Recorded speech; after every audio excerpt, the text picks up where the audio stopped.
Hi guys, tonight we're going to gently explore the peaceful evenings of the Shire, long before the troubles of war ever reached its green hills. Before we begin, find yourself a comfortable position. Adjust your pillows, pull the blankets up to your chin, and let your shoulders drop. Imagine the air around you is turning soft and cool, carrying the scent of damp earth and blooming clover. We are traveling to a land where time doesn't move in hours or minutes, but in the slow ripening of apples and the gradual fading of the sun. The Shire is a quiet, pastoral land. It is a place of deep greens and soft golds, where the hills roll like a gentle tide across the horizon. Here, the hobbits live simple lives filled with comfort, routine, and a profound sense of warmth. There are no machines here, no rushing, no heavy burdens. Just the rhythm of the seasons and the steady beat of a peaceful heart. Imagine you are standing on a narrow, winding path that cuts through the tall grass of the west. The sun is beginning its slow descent, hanging low and heavy like a ripe peach in the sky. The light is no longer the harsh white of midday. It has softened into a deep, honeyed amber. It stretches across the valleys, casting long, lazy shadows that seem to cradle the earth. As you walk, the grass brushes against your ankles. A soft, rhythmic sound she-like a lullaby whispered by the ground itself. The air is perfectly still. There is a hush that falls over the world at this hour, a moment where the birds settle into their nests and the breeze holds its breath. You can see the rolling hills rising and falling, one after another, covered in a patchwork of small gardens, stone walls, and clusters of ancient oak trees. Everything is lush. Everything is cared for. This is a land that has been loved for generations, and you can feel that love in the very soil beneath your feet. As the sun dips lower, the sky begins to change. The amber turns to a dusty rose, then a deep, bruised purple at the edges of the world. And there, tucked into the sides of the green hills, you begin to see the round doors of the Hobbit holes. They are painted in cheerful colors: forest green, bright yellow, deep navy blue, and as the twilight deepens, the windows begin to glow. It starts with a flicker, a small, warm light appearing in a circular window. Then another, and another. These are the candles and oil lamps of the Shire, lit one by one as the families gather inside. The glow is soft and orange, a stark contrast to the deepening blue of the evening. It looks as though the hills themselves are waking up, blinking their golden eyes at the coming night. You walk closer to one of these dwellings, a humble but beautiful hole dug into a gentle slope. The path is lined with smooth river stones, and the garden is overflowing with lavender, marigolds, and snapdragons. Even in the fading light, the colors are vivid. You stop for a moment, just to breathe. The air here is rich and thick with the sense of home. First, there is the smell of fresh bread, yeasty, warm, and sweet drifting from a kitchen chimney. It mixes with the earthy, floral scent of tea leaves steeping in a ceramic pot. And then, riding on the cool evening air, comes the unmistakable aroma of old Toby pipe. It is a woody, spicy scent, thin ribbons of blue smoke curling up from a porch where a hobbit sits in a rocking chair, watching the stars begin to poke through the velvet sky. Creak, rock. Creak, rock. The sound of the chair is steady and slow. There is no hurry here. There is nowhere else to be. The day's work in the fields or the gardens is done. The tools have been wiped clean and put away in the sheds. The ponies have been fed and are now huddling together in the stables, their breath misting in the cooling air. You continue your walk, feeling the coolness of the evening settle on your skin. The grass is becoming damp with the first kiss of dew. It's a refreshing sensation, a quiet reminder that the earth is settling down for its own rest. You pass a small stone bridge over a brook. The water is clear and shallow, bubbling over smooth pebbles with a sound like soft laughter. Gurgle, splash, drift. The water moves with a single purpose, to find the river, but it takes its time, swirling in little eddies under the willow trees, whose long branches dip into the current dot in the Shire. The transition from day to night is a long, deliberate process. It is not a sudden curtain drop, but a fading of layers. You watch as the distant woods turn into dark silhouettes against the horizon. The trees look like guardians, old and wise, standing watch over the sleeping valley. Inside the hobbit holes, the rhythm of life is winding down. You can imagine the scene through those glowing windows. A heavy wooden table spread with a simple supper, perhaps a bit of cold ham, a wedge of sharp yellow cheese, and the rest of that crusty bread. There is the soft clink of spoons against bowls, the low murmur of voices recounting the small events of the day, how the tomatoes are ripening well, or how the neighbour's cat found a particularly sun-drenched spot on the wall. These are the only things that matter here. The small things, the warmth of a hearth, the comfort of a full belly, the softness of a well-worn chair. There is no talk of the world outside, of great kings or dark shadows. Those things are like myths, far removed from the gentle reality of the Shire. Here, the world is small, and in its smallness, it is perfect. You find yourself sitting down on a wooden bench near a crossroads. The wood is smooth, polished by years of hobbits resting their weary legs. You lean back and look up. The sky is now a deep, endless indigo. The first star, Irendil, shines brightly in the west, a solitary diamond pinned to the fabric of the night. Everything is becoming softer. The edges of the hills are blurring into the sky.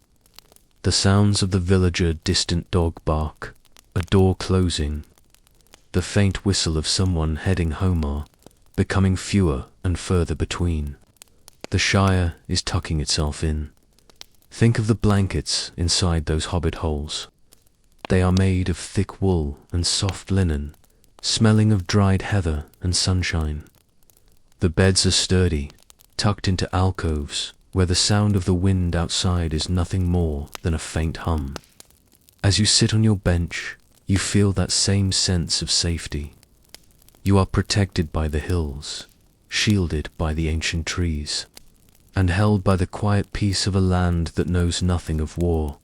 Your breathing begins to slow, matching the rhythm of the Shire. Inhale the scent of the damp earth and the fading woods. Exhale the tension of your day. The Shire doesn't ask anything of you. It doesn't require you to be productive or fast or clever. It only asks that you exist, that you appreciate the cooling air and the coming sleep. The shadows are now complete. The green of the grass has turned to a silvery grey in the starlight. The round doors are all shut now, locked with a simple turn of a key, not out of fear, but to keep the warmth of the fire inside. If you listen closely, you can hear the absolute silence of the countryside. It isn't an empty silence. It is a full, heavy silence, vibrating with the life of the earth. Imagine walking back toward your own little corner of this world. Your feet move slowly over the dirt path. You feel the weight of your limbs, a pleasant tiredness that speaks of a day well spent in the sun. You reach a small gate. It swings open with a familiar, gentle groan of iron hinges. You walk up the path, past the sleeping flowers that have tucked their petals away for the night. You stand at your own round door. You take one last look at the Shire under the stars. The hills look like giant, sleeping creatures, their backs covered in velvet moss. The mist is beginning to rise from the river, a thin white veil that drifts through the trees, making everything look like a dream.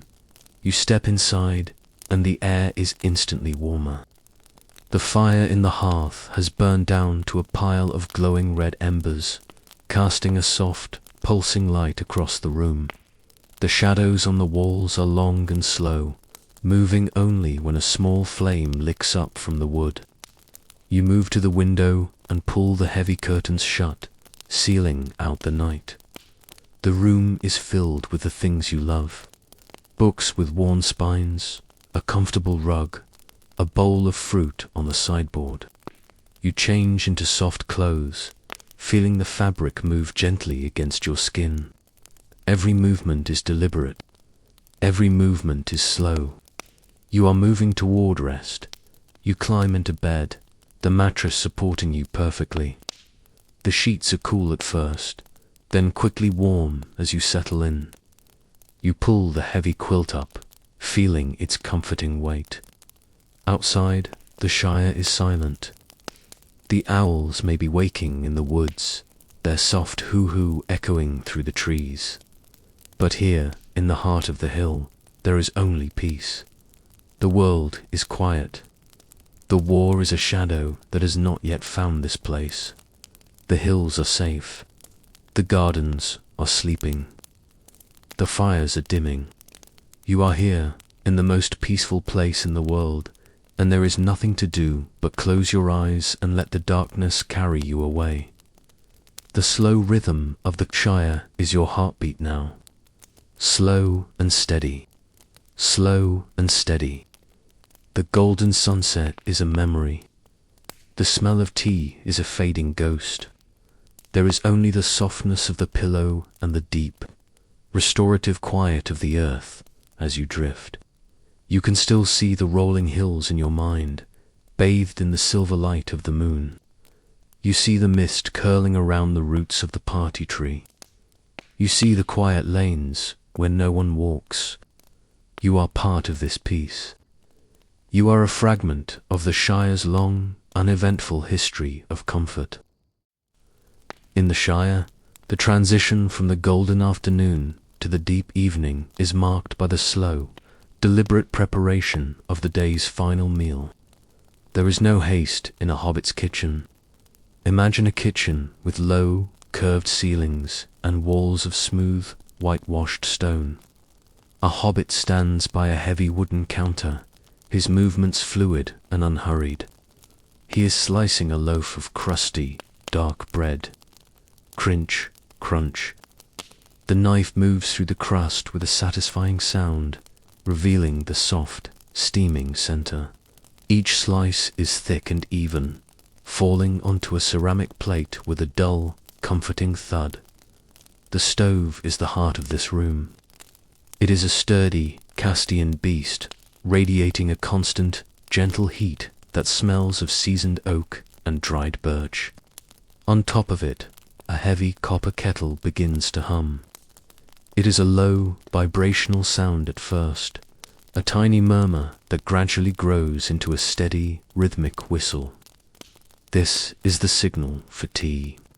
You can see the steam rising in a thin, translucent plume, curling toward the rafters where bundles of dried lavender and rosemary hang, their scents released by the rising warmth.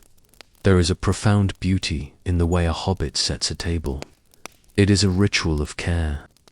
You watch as a linen cloth is spread over the oak surface. The fabric is thick and smells of the meadow, where it was bleached by the sun. Then come the dishes, clink, chink. The sound of stoneware meeting wood is soft and musical. A ceramic bowl for the stew, a small dish for the yellow butter, a wooden board for the cheeses. Each object is placed with a sense of gratitude, as if the hobbit is thanking the wood and the clay for their service. Through the open window, the sounds of the neighborhood begin to drift in on the cooling breeze. You hear the soft, muffled thud of a neighbor closing their garden gate, a sound that says, "The work is done, the world is safe." From the lane below, there is the sound of footsteps on the packed earth, slow and rhythmic. Two hobbits are walking home together. Their voices a low, melodic hum against the silence.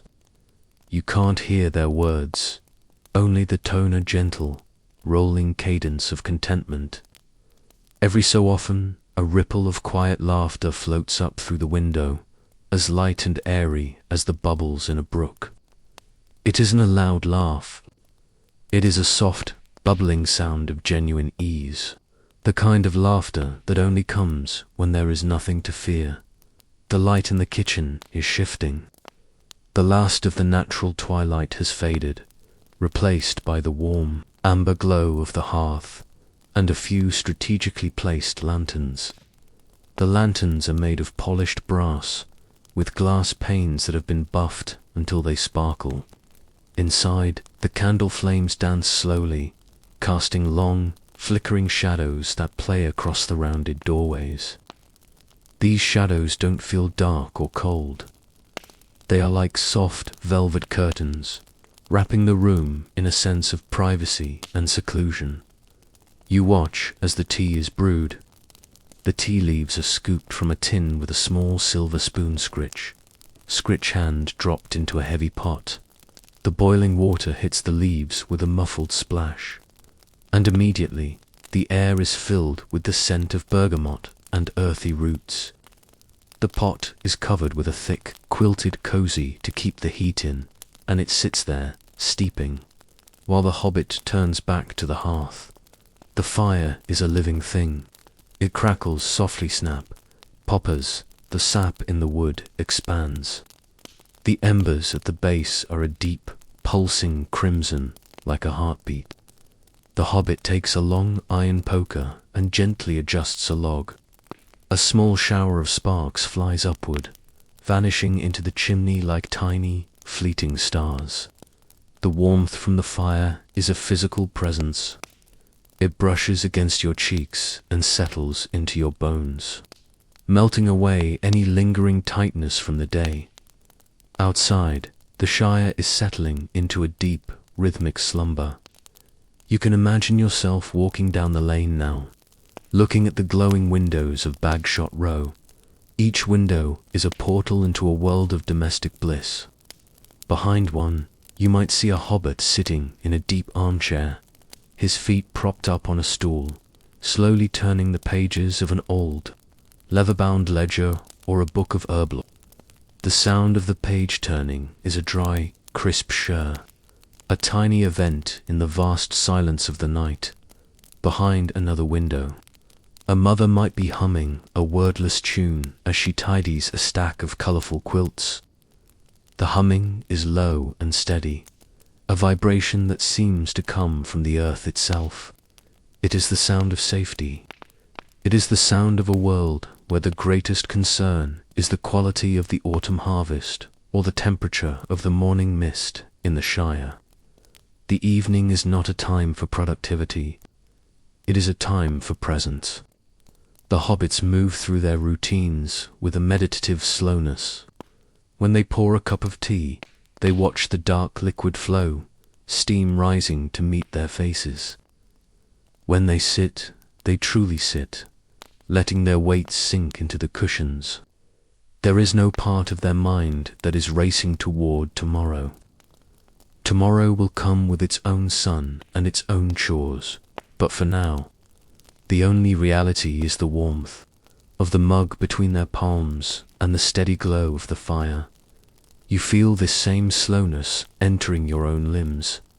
Your breathing has become deep and regular, a slow tide pulling in and out.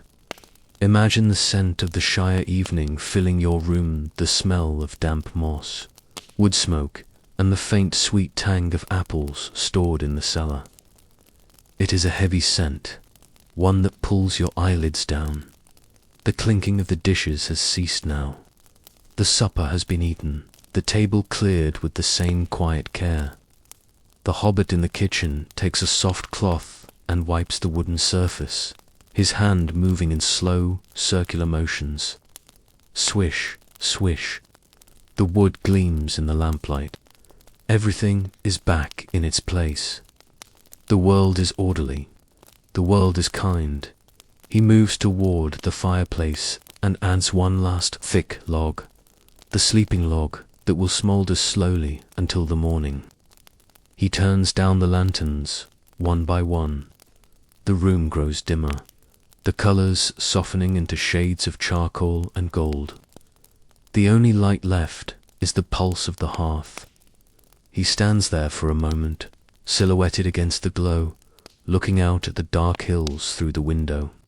He sees the stars, thick and bright, and perhaps the faint glimmer of a distant bonfire on a far-off hill, a sign that others are also enjoying the peace. As you drift closer to sleep, imagine the silence of the Shire at this hour. It is a silence that has layers. There is the silence of the soil, where the seeds are resting. There is the silence of the trees, their roots drinking deep from the cool earth. And there is the silence of the hobbit holes, where hundreds of peaceful souls are surrendering to the dark. You are one of them. You are safe in your burrow. The walls around you are thick and protective, carved from the very bones of the world. The wind might whistle through the high branches of the North Farthing, but down here, in the curve of the hill, it is only a faint, soothing sigh, that a repetition of the day is a comfort. The sun rises, the tea is brewed, the garden is tended, the sun sets, and the fire is lit.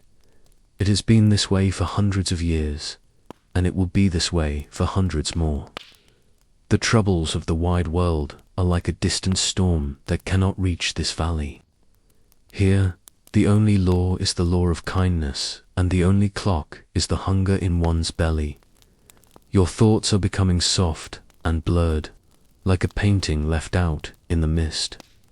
The image of the golden hearth fire is flickering in your mind's eye. Pulse, fade. Pulse, fade. The sounds of the Shire, the creak of the floorboards, the sigh of the wind, the distant murmur of the brook are all merging into a single, low frequency that vibrates through your pillow. Think of the hobbits now, tucked under their heavy quilts. Their breathing is rhythmic and shallow. Their dreams are filled with green fields and the taste of honey. They are at rest because they know their world is whole. You can share in that wholeness. You can let go of the day, knowing that you have done enough. The Shire is watching over you. The great hills are cradling you. The ancient oaks are standing guard. There is nothing left to do but sink deeper into the softness of your bed. The lanterns are all out now. The village is dark, save for the silver starlight reflecting off the river. The routines of the evening have reached their conclusion. The story of the day has been told, and the book is gently closed. Listen to the silence. It is a warm, living silence. It is the Shire's gift to you. Let it wrap around you like a cloak of shadows and light. Let it carry you down into the deep, still waters of sleep, where the only sound is the heartbeat of the earth. Everything is quiet. Everything is still. The Shire is asleep. And now you are too. It is the language of safety. As the twilight deepens outside and the dew begins to silver the clover, the kitchens of the Shire become the most sacred spaces in Middle. Imagine the air in a hobbit hole at this hour. It is thick, golden, and heavy with the scent of a day's labor turning into a night's reward. We begin with the bread. In every hobbit hole, from the grandest chambers of Great Smiles to the humblest burrow in Frogmorton, there is the smell of yeast and grain. Imagine a large, round loaf sitting on a wooden cooling rack. It was pulled from the stone oven only an hour ago, and it is still radiating a gentle, dry heat. The crust is a deep, burnished brown, dusted with a fine veil of white flour. If you were to press your thumb against it slowly, you would hear that magnificent tiny crackle, the sound of a well-baked crust yielding to a soft, airy interior. The hobbit reaches for a serrated knife. Sheepy-ht, sheepy-ht. The sound of the blade moving through the loaf is rhythmic and grounding. A thick slice falls away, steaming slightly, revealing a crumb that is as soft as a cloud. Now, imagine the butter. It isn't cold or hard. It has been sitting near the edge of the hearth all afternoon, softening until it is the consistency of thick cream. It is a pale, primrose yellow, churned just yesterday from the milk of cows that graze on the sweet grasses of the South Farthing. The wooden spreader glides across the bread, the butter melting instantly into the porous surface, turning it glistening and golden dot as you breathe in. You can almost taste the richness. It is a simple pleasure, but in the Shire, simple pleasures are given the time they deserve. There is no rushing through this snack. It is a pre-supper treat, meant to bridge the gap between the afternoon tea and the heavier meals to follow.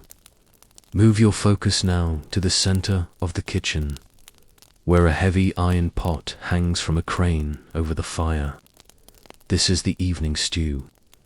It has been simmering since the sun was high in the sky, the liquid barely moving, just a lazy bubble rising to the surface every few seconds. Blub, blub, blub. The sound is a low-frequency lullaby. Inside that pot is a history of the garden. There are thick chunks of golden carrots, softened until they are almost like jam. There are round, white onions that have melted into the broth, and small, waxy potatoes that have soaked up all the savory juices. The steam rising from the pot carries the scent of herbs gathered at midday. You can smell the woody fragrance of rosemary, the sharp clarity of thyme, and the earthy, lingering scent of bay leaves. The hobbit takes a long wooden spoon and stirs the stew in a slow, clockwise motion. The wood of the spoon scrapes gently against the aruna, muffled, ringing sound that has echoed through these hills for centuries. It is the sound of home. It is the sound of a world where there is always enough, and where there is always time for things to become tender. As the stew settles, we look to the sideboards, laden with the treasures of the pantry. There are wheels of cheese, wrapped in grey cloth and aged in the cool darkness of the cellar. A sharp knife cuts a wedge of a hard, golden cheddar. It crumbles slightly at the edges, releasing a nutty, sharp aroma that cuts through the sweetness of the bread. Beside it sits a jar of honey, harvested from the hives near the clover fields. It is thick and slow-moving, the color of a summer sunset. When the lid is lifted, the scent of 1,000 flowers fills the small room. A concentrated essence of the Shire's meadows. A hobbit might take a small bit of that cheese, a drizzle of that honey, and a leaf of fresh sage. The combination of flavors is a slow dance on the palate, salty, sweet, and herbal. Everything is balanced. Everything is calm. In the Shire, the concept of dinner is plural. There is the first dinner, taken just as the lamps are lit, and then the second dinner, a more contemplative affair as the night truly takes hold. You are invited to imagine yourself sitting at a low table, the wood smooth and cool beneath your palms.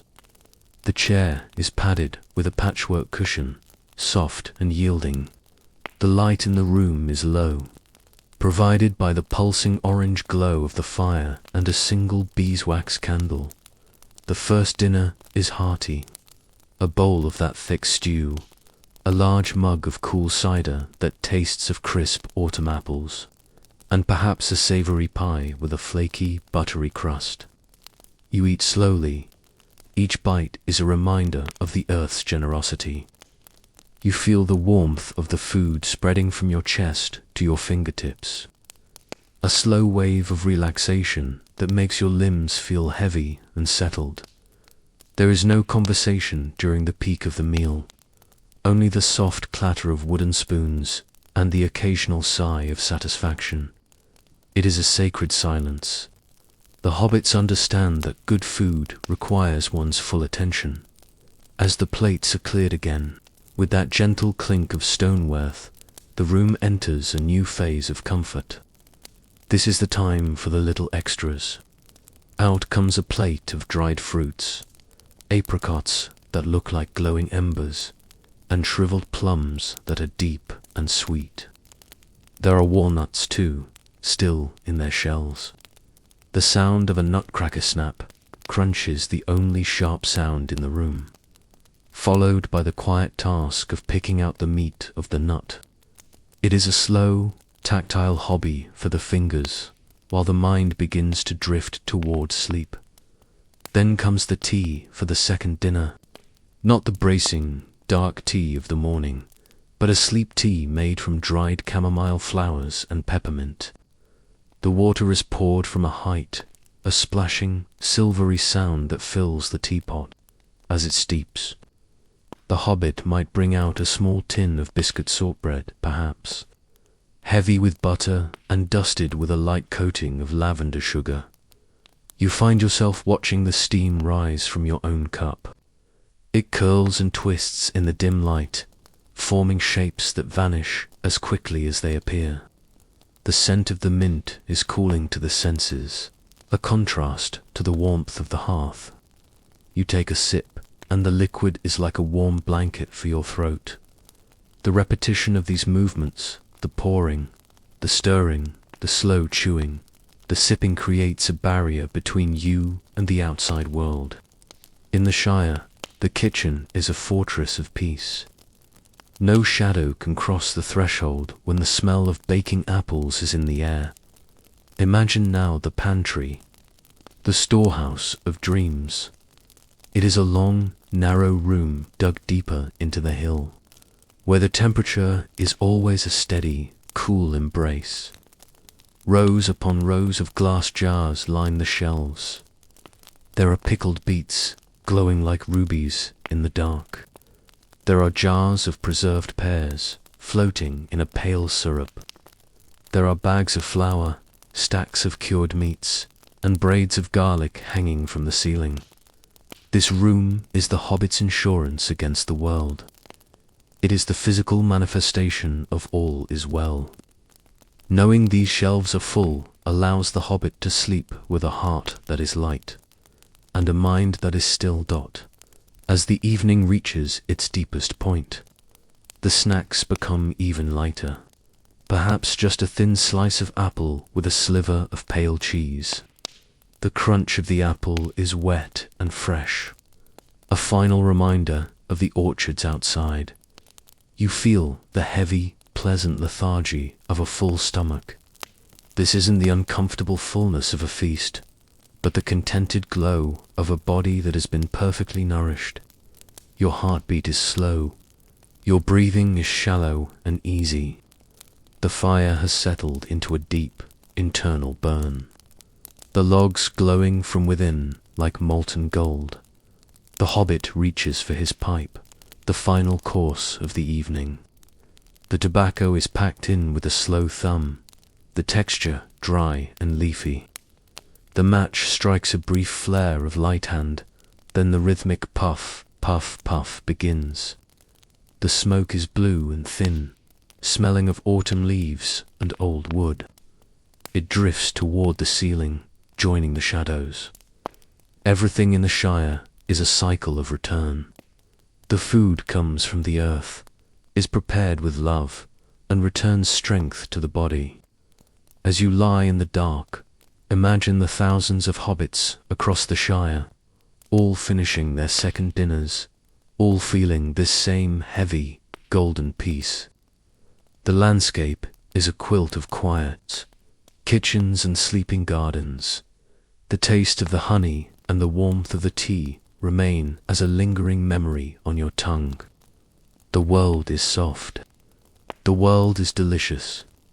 There is nothing to fear when the larder is full and the hearth is warm. Close your eyes now, and let the image of the Shire's bountiful table fade into a soft, blurry glow. You are well fed. You are warm. You are safe. The heavy wooden door is barred against the night, and the only thing left to do is to sink into the deep, velvet darkness of a dreamless sleep. The kitchen is still. The embers are quiet.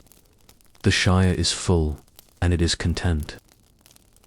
You find yourself standing at the top of a gentle rise, just where a narrow dirt path begins to wind its way down toward a cluster of distant hobbit holes. The sun is a heavy, glowing ember sitting right on the edge of the world. It isn't the bright, burning sun of noon. It is a tired sun, a soft sun, casting a light so thick and golden that it feels like you are walking through warm honey. You take your first step onto the path. The earth beneath your feet is packed firm and smooth by generations of hobbit feet. It feels solid and reliable. Crunch, soft, crunch. Each step is slow, deliberate, and quiet. As you walk, you notice the tall grass on either side of the path. It is a deep, emerald green, tipped with the silver of the coming dew. A very gentle breeze, no more than a soft sigh of the earth, moves through the stalks. Shesh. Shep. The sound is repetitive and calming, like the breathing of a sleeping giant. The breeze carries the scent of the wild clover and the damp, sweet smell of the river water further down the valley. It brushes against your skin with a cool, refreshing touch, whisking away the last lingering heat of the day. You look to your left, and there is a low stone wall, moss-covered and ancient. It marks the edge of a small apple orchard. The trees are heavy with fruit, their branches bowing low toward the ground. In the fading light, the apples look like dark jewels hanging among the leaves. You stop for a moment, leaning your arms against the cool, rough stones of the wall. The silence here is profound, but it isn't empty. If you listen very closely, you can hear the tiny, rhythmic click-click of a cricket starting its evening song somewhere in the tall grass. It's a steady, hypnotic beat that helps your heart find its own slow, resting rhythm. You continue your walk, following the curve of the path as it dips into a small valley. The sunlight is fading now, shifting from gold to a dusty lavender, then to a deep, bruised purple. The shadows of the great oak trees stretch out across the fields like long, protective arms. Everything is becoming softer. The sharp edges of the world are blurring into a gentle haze. You pass a vegetable garden where the soil is dark and moist. You can smell the sharp, clean scent of tomato vines and the earthy aroma of upturned dirt. A wooden spade leans against a fence post, its work finished for the day. It sits there in the twilight, a silent witness to the simple, honest labor that makes the Shire so beautiful. As you move further down the lane, you begin to hear the distant, muffled sounds of the village waking up to its evening. From a hobbit hole tucked into a nearby hillside, a thin wisp of blue smoke rises straight up into the still air. You hear the faint, musical clink of a ceramic pitcher being set down on a stone doorstep. And then, a sound that makes you smile, the low, melodic murmur of a mother's voice as she calls her children inside. "Come along now, the stars are waking," she says. Her voice is soft and warm, carrying a sense of absolute security. There is no urgency in her call, just the natural conclusion of a happy day. You walk past a small pond. its surface as smooth and dark as a mirror. The last of the light reflects off the water in long, shimmering streaks of copper. A single frog lets out a deep, resonating croak, a sound that vibrates through the quiet air and then ripples away into silence. You feel a deep sense of belonging here. You are not a stranger. You are part of this landscape, moving at the same pace as the clouds and the shadows. The path begins to climb again, leading you toward a high ridge where you can see the lights of Hobbiton beginning to twinkle in the distance. They look like fallen stars, nestled in the folds of the green earth. The air is getting cooler now, and you pull your invisible cloak a little tighter around your shoulders. The coolness is pleasant. It makes the thought of a warm hearth and a soft bed feel even more inviting. You take a deep breath, filling your lungs with the pure, untainted air of the Shire. It tastes of wood smoke, dried herbs, and the coming night. You are walking very slowly now, almost as if you are moving through a dream. Your limbs feel heavy, but in a way that is comforting, like the weight of a thick rug. You notice a small bench made of a single slab of grey stone, tucked under the boughs of a weeping willow. You decide to sit for a moment. The stone is cool beneath you, and the long, thin branches of the willow hang down around you like a curtain of green silk. From here, you can watch the world go to sleep.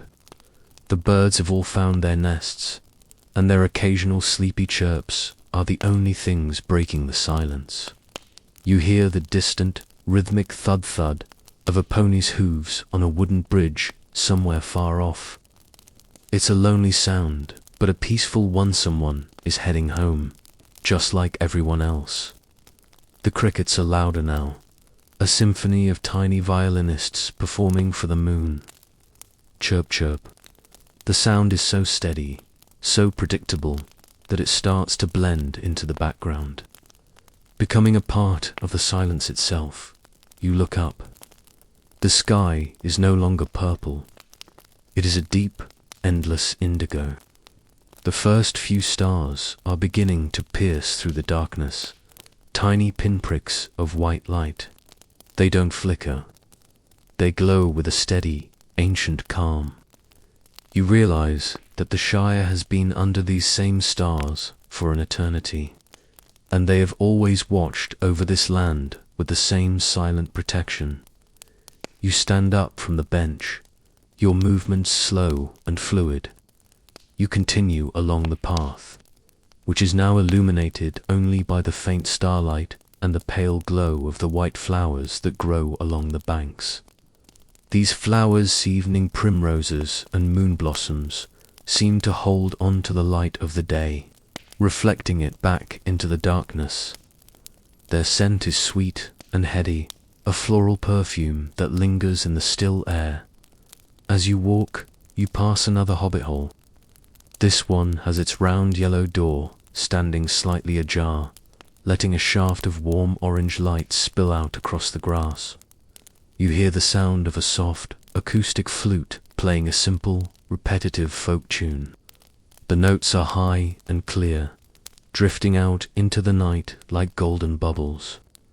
It's a song about the harvest, or perhaps about the way the river flows, a song that has no beginning and no end. You listen until the melody fades into the distance as you move further down the lane. The silence of the Shire is not the silence of a desert. It is the silence of a well-loved home. It is a silence filled with the memories of laughter, the smell of good food, and the warmth of friendship. You feel a profound sense of peace settling over your mind, like a soft blanket being smoothed out. Every worry, every stray thought about the world outside is falling away, leaving only the sensation of your feet on the earth and the cool breeze on your face. You are nearing the end of your walk.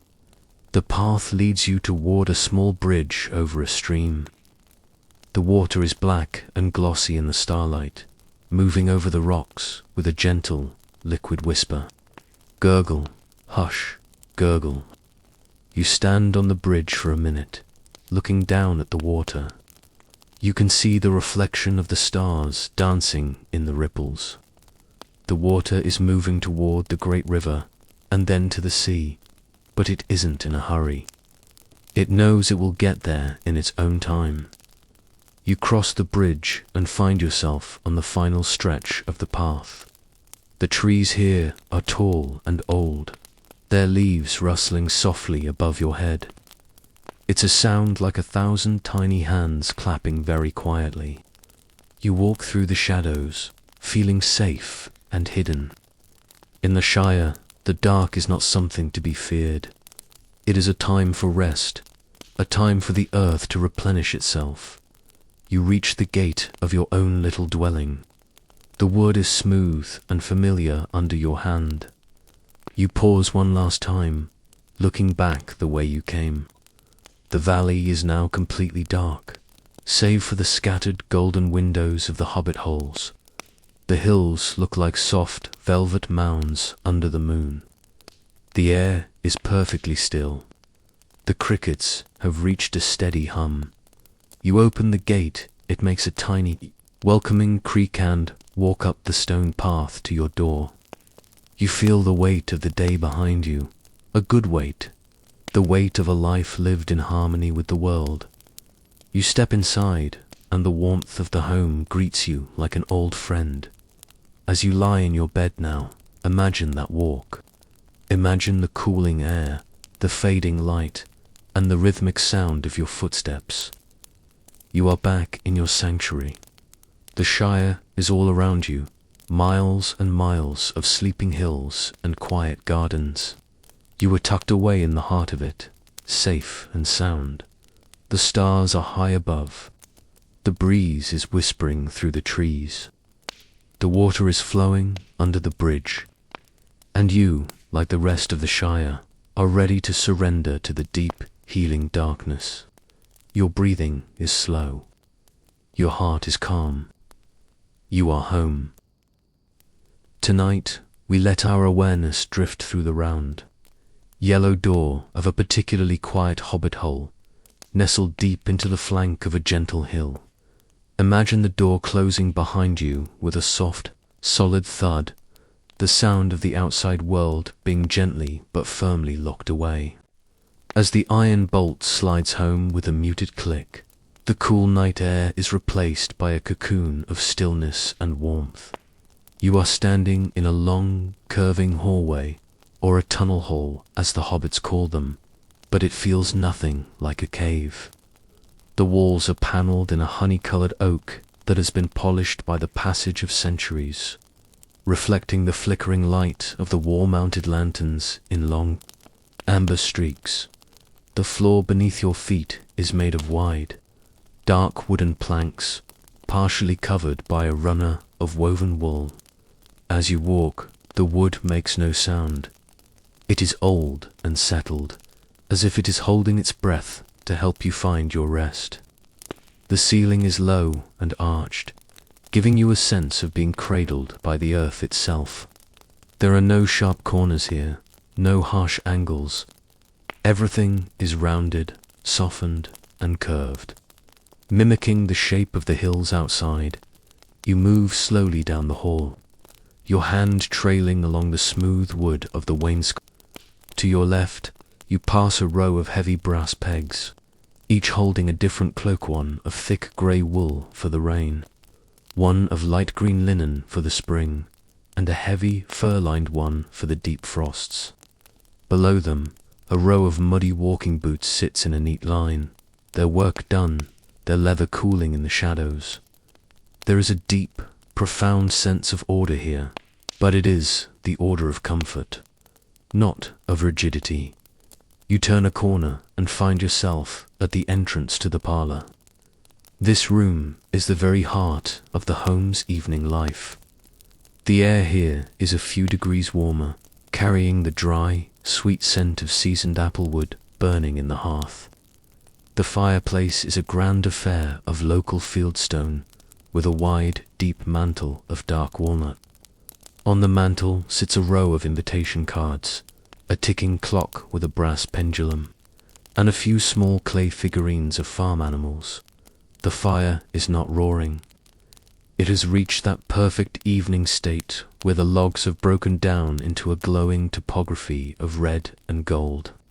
Every so often, a small pocket of sap hissisty, SSS, and a tiny blue flame dances for a moment before settling back into the embers.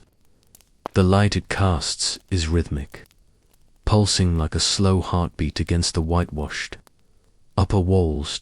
In front of the fire sits the great chair. It is a massive, overstuffed piece of furniture, upholstered in a faded crimson velvet that is worn smooth on the armrests. Beside it, a low side table holds a stack of books and a half-finished ceramic mug of chamomile tea. You can see the faint, ghostly wisp of steam still rising from the mug. Catching the firelight, you imagine yourself sinking into that chair. The cushions are filled with goose down, and they seem to rise up to meet you, contouring to your body until you feel weightless. To your right, a large circular window looks out onto the night garden. The curtains, made of heavy brocade with a pattern of acorns and oak leaves, are drawn halfway.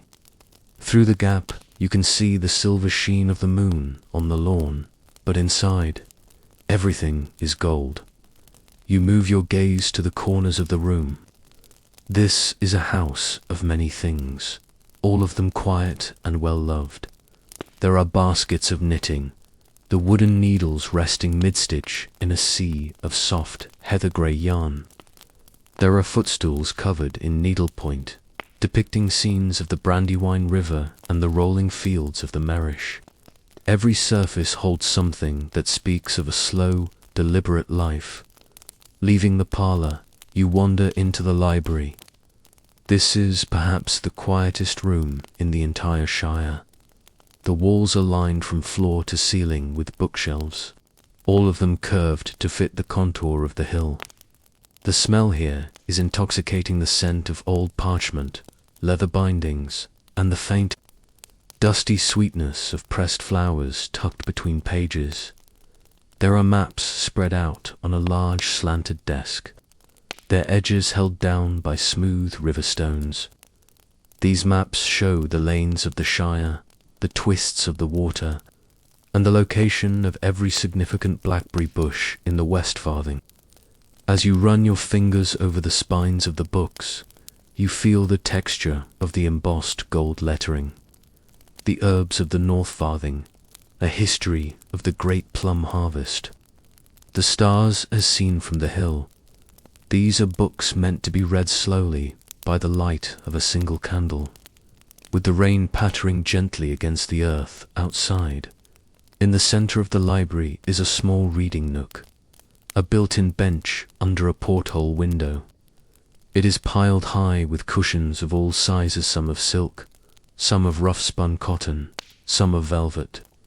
You can imagine curling up here, the silence of the books wrapping around you like a physical weight. The only sound in this room is the very faint, rhythmic creak of the house settling, a sound that reminds you how many hundreds of years this hole has stood firm against the wind. You move back into the hallway, heading toward the sleeping quarters. You pass the pantry again, and even through the closed door. The scent of dried herbs and aging cheese provides a sense of deep security. It is the smell of a winter that will never be hungry. The bedroom door is round and painted a soft, pale blue. When you push it open, it moves on well-oiled hinges, silent as a shadow. This room is cooler than the rest of the house, which is exactly how a hobbit likes it. The bed is a grand affair of dark oak, built low to the floor. It is piled so high with quilts and blankets that it looks like a soft, colorful mountain. You walk over to the bed and run your hand across the top quilt. It is a patchwork of the family's history scraps of old waistcoats, bits of a grandmother's favorite dress, sections of a christening blanket. It is heavy, designed to press down on the sleeper with a comforting firmness that stilled the restless mind. At the foot of the bed is a small braided rug, soft underfoot. On the nightstand, a small oil lamp is turned down to its lowest setting, the wick a tiny, glowing point of light. Beside it sits a glass of water and a sprig of fresh lavender, its scent filling the immediate air with a clean, herbal calm. You move to the window and pull the heavy shutters closed. Clack, clack. The sound is final. The night is outside, and you are inside. The hill is your blanket. The earth is your shield. The atmosphere in the bedroom is one of absolute surrender. There are no mirrors here to remind you of the day, no clocks to remind you of the morning. There is only the softness of the linens, the coolness of the air, and the deep, heavy silence of the Shire night. You imagine the layers of the bed. First, the crisp, cool sheets that smell of lavender water. Then, a thin wool blanket for warmth. Then, a heavy down-filled duvet. And finally, the patchwork quilt. As you settle into this imagined space, your breathing slows to match the rhythm of the house. Think of the hobbit who lives here. Perhaps at this very moment, they are sitting in the parlor, watching the last of the embers fade. They are not thinking of the future. They are not worrying about the harvest or the weather. They are simply feeling the texture of the chair, the warmth of the fire, and the safety of the walls. The house itself seems to be breathing with you. The wood expands and contracts with the changing temperature. The chimney draws the air up in a soft, continuous sigh. The earth above you 10 feet of rich, dark soil and thick grass acts as a silencer, muttering a low-frequency song of protection that you can feel in your very marrow. You are moving through the rooms of your mind now, smoothing out the rugs, tucking in the corners of the blankets, and blowing out the last of the candles. Each room you leave becomes a dark, quiet sanctuary. The kitchen is still. The library is silent. The parlor is a temple of fading gold. Now, there is only this room, this bed. This moment, the Shire is a land of many wonders, but the greatest wonder of all is the peace found inside a simple hole in the ground. It is the peace of knowing that you are exactly where you are meant to be. It is the peace of having enough, being enough, and doing enough. As you drift closer to the edge of sleep, feel the roundness of the room. There are no sharp edges in your thoughts anymore. Everything has been softened by the candlelight and the wood smoke. Your mind is like a quiet hobbit hall, long and winding, filled with beautiful, slow-moving shadows. Listen to the absolute stillness. It is a heavy, velvet blanket that covers the entire hill. The owls may call in the distance, and the wind may brush against the grass above. But down here, in the heart of the home, there is only the pulse of the earth and the warmth of the hearth. The last ember in the parlor fireplace turns from red to grey. The clock in the hall mutes its tick. The shadows in the library settle deep into the shelves. You are safe. You are warm. You are held by the hill. The journey through the house is complete. You have visited every corner, felt every texture, and breathed in every scent. The door is locked. The fire is low. The bed is waiting. Close your eyes and let the image of the round blue door be the last thing you see. It is closed, and you are home. The evening has deepened into a true and velvet night, and the Shire has transitioned from a land of golden light into a world of soft, rhythmic sound. As you lie perfectly still in your bed, imagine that the walls of your room are becoming the thick earthen walls of a hobbit. The air is cool, still, and incredibly pure. Outside, the great green mantle of the Shire is breathing. It is a slow, rhythmic respiration that you can hear if you let your mind become as quiet as the shadows on the ceiling. We begin with the most constant sound of the Shire night, the song of the crickets in the tall grass of the North Farthing. Chirp, chirp. It is a sound that does not demand your attention. Instead, it provides a foundation, a steady pulse that tethers the landscape to the stars. The sound is dry and mechanical, yet strangely organic, like the ticking of 1,000 tiny, wooden clocks hidden among the clover and the wild thyme. Chirp, chirp, chirp, chirp. It is repetitive. It is predictable. It is a sound that has not changed in 1,000 years, and as you listen to it in your mind, your own breathing begins to slow, matching that ancient, steady cadence. Over the low hum of the crickets, there comes the sound of the wind. It isn't a fierce wind. It is the night sigh, a gentle movement of air that travels down from the hills of Shire and wanders through the garden plots of Hobbiton. You can hear it long before you feel it. It starts as a distant, hollow murmur in the high branches of the ancient oaks, soft hushish like the sound of a far-off sea. As it moves closer, the sound changes. It drops down into the valley, brushing against the long, supple blades of the meadow grass. Shush, shush. The grass bows before the wind, and as the blades rub together, they create a soft, silvery rustle, a liquid sound that mimics the flow of water. It is a hypnotic sound, rising and falling, rising and falling. It tells you that the world is moving, even as it sleeps. The wind carries no message of trouble. It only carries the scent of damp earth and the cooling nectar of the night blooming. Jasmine, shush, SSHH, hush. In the pauses between the sighs of the wind, the silence of the Shire reveals its layers. It is never a hollow silence. It is a full, heavy quiet, like a thick wool blanket. And then, from the direction of the Bindbole woods, comes a sound that defines the depth of the night. The call of a barn owl. Hoo hoo hoo hoo. The sound is lonely but incredibly peaceful. It is a round, hollow note that seems to hang in the air for a moment, vibrating against the stillness before it dissolves. The owl is the watchman of the night. Its call a signal that all is as it should be.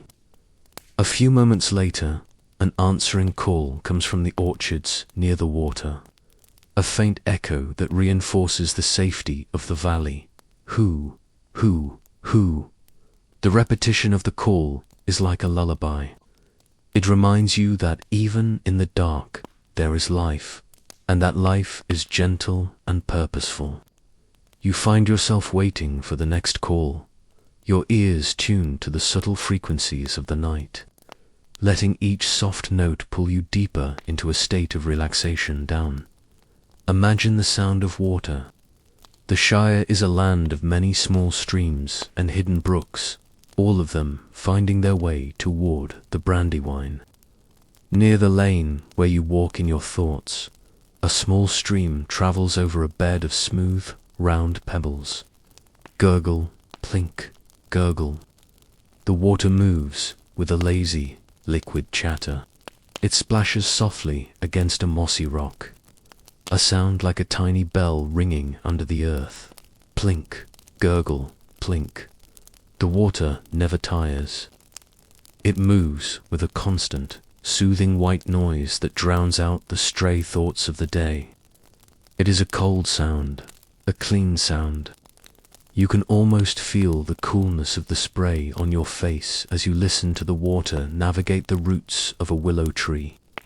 The willow branches dip into the current, and the water sighs as it passes through the leaves, a soft, wet arshy sound that repeats over and over. Everything in the Shire is moving toward a state of rest. and the water is the soundtrack of that journey. As the night moves toward its midpoint, the sounds of the hobbits themselves have almost entirely ceased, making the few remaining noises more distinct. You might hear the distant, muffled clack-clack of a wooden shutter being latched against the breeze. It is a solid sound, a sound of closure and security. Then, perhaps, the faint, rhythmic thud of a pony shifting its weight in a nearby stable. The pony breathes out a long, heavy huff, a sound of warm air meeting the cool night, and then there is silence again. Listen to the eaves of the hobbit hole. If there is a light rain, the sound is a masterpiece of calm. Tip-tap, tip-tap. The raindrops hit the large, flat leaves of the ivy that grows around the circular windows. Each drop makes a different sound depending on where it lands. A soft drum on the wooden door, a sharp ping on a ceramic flower pot, a muffled thud on the thick, green turf of the roof. The rain on the roof doesn't sound like it's above you. It sounds like it's a part of the earth, a gentle soaking that feeds the gardens while the world dreams. Tip-tap, tip-tap. Hush, now. Focus on the sounds inside the hole, the tiny micro-sounds that occur when everything else is still.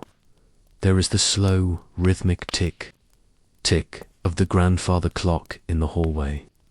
Its heartbeat is slow, much slower than a human heart, measuring out the long, peaceful hours of the Shire night. Each tick is a promise that time is moving slowly, that there is no need to hurry toward the dawn. The pendulum swings with a low wooden whoosh-clack, a sound that has governed the sleep of this family for generations.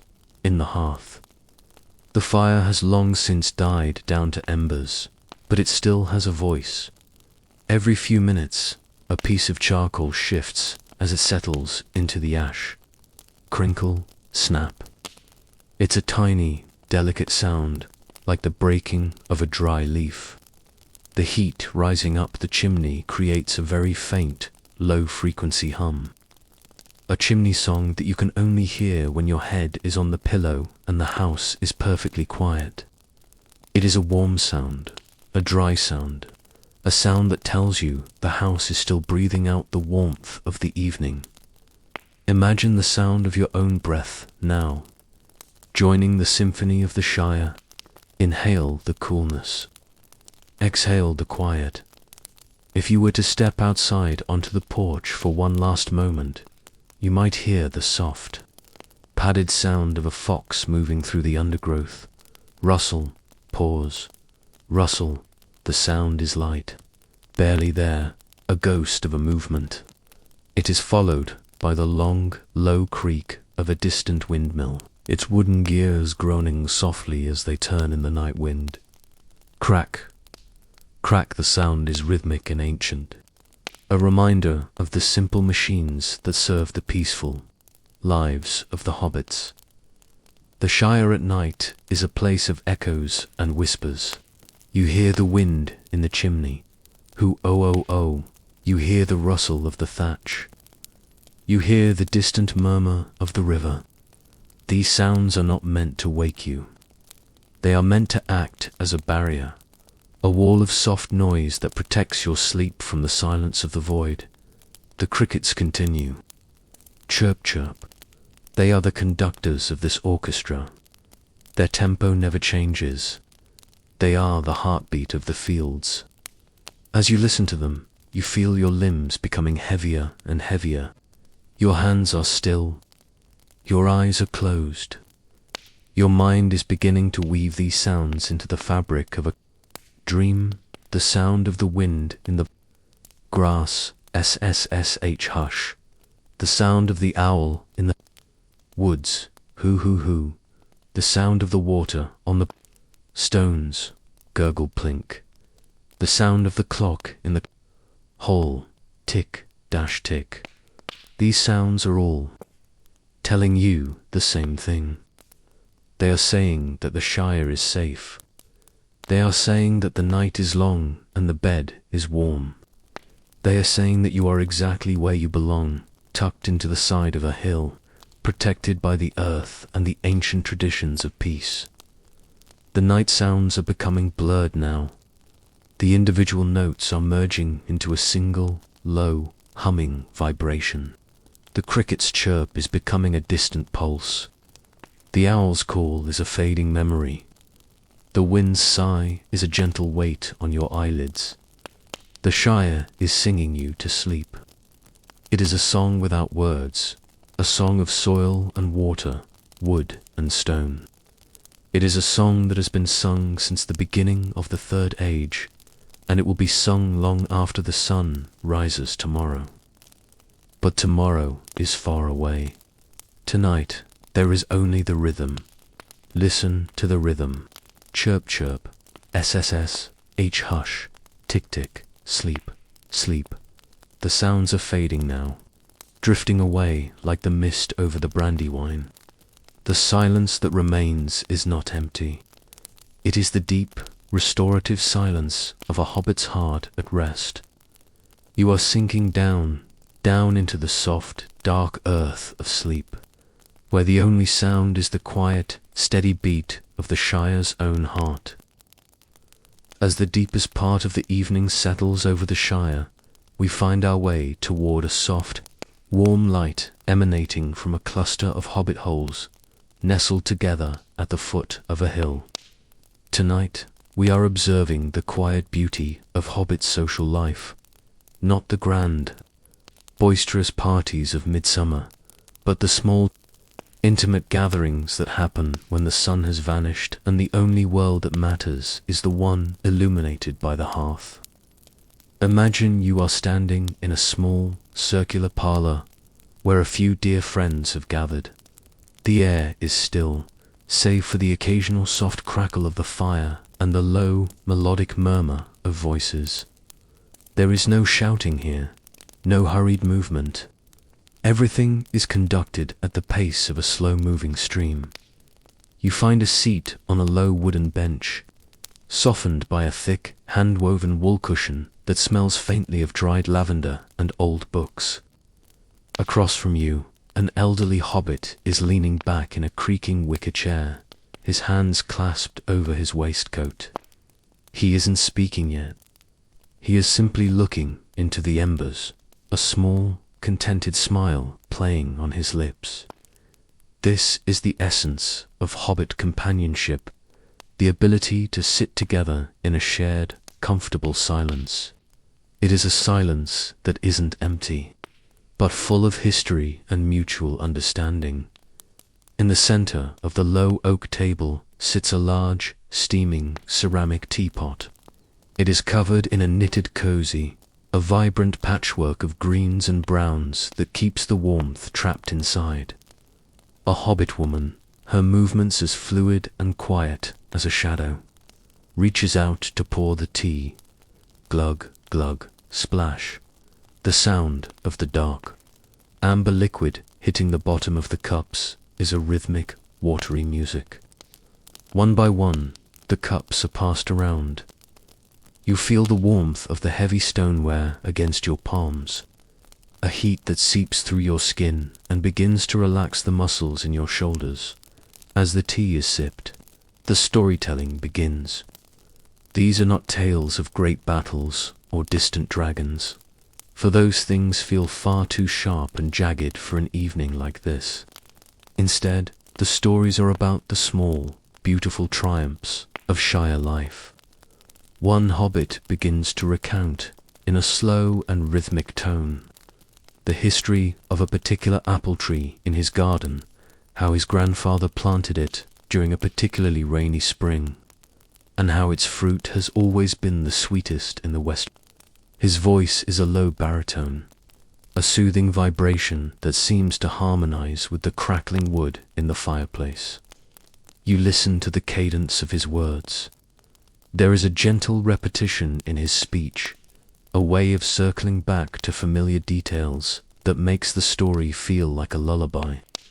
He describes the texture of the bark, the shape of the leaves, and the exact shade of red the apples turn just before they are ready to fall. As he speaks, the other hobbits nod slowly, their eyes half closed. They have heard this story before, many times, but that is exactly why they love it. In the Shire, a familiar story is like a well-worn coat. It fits perfectly, and it provides a warmth that a new story never could. Every so often, a ripple of quiet humor moves through the group. It isn't the kind of humor that causes loud outbursts.